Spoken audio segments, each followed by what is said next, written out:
Selama tahapan masa kampanye pemilihan kepala daerah, omset pelaku usaha percetakan di Kabupaten Ogan Komering Ulu mengalami kenaikan hingga 30% dibanding hari biasa.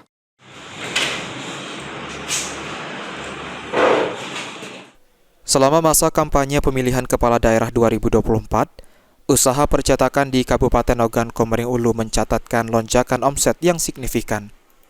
Salah satu pelaku usaha percetakan di Ogan Komering Ulu menunjukkan peningkatan omset hingga 30% dibandingkan dengan hari-hari biasa. Kenaikan itu tak hanya disebabkan oleh pesanan dari para pasangan calon, namun juga datang dari instansi lainnya, seperti Komisi Pemilihan Umum dan Badan Pengawas Pemilu yang turut berkontribusi.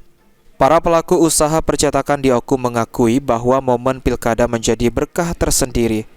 Selain memenuhi kebutuhan kampanye paslon berupa baliho, spanduk, stiker hingga pamflet, mereka juga menerima permintaan dari KPU untuk mencetak berbagai materi sosialisasi dan petunjuk teknis pemungutan suara.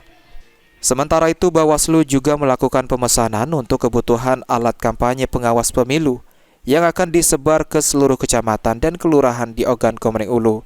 Menjelang pilkada ini atau persiapan pilkada ini, kami di bidang usaha percetakan mengalami kenaikan lebih kurang 30%, ya, baik dari paslon maupun dari stakeholder lainnya seperti Bawaslu, KPPS dan lain sebagainya. Untuk alat yang sering diordernya apa?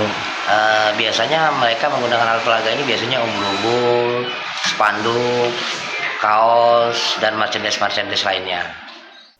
Kenaikan omset sebesar 30% ini diperkirakan akan terus berlanjut hingga puncak masa kampanye.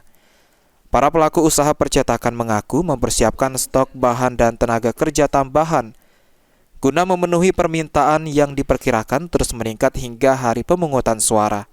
Ari Pranika, PAUL TV.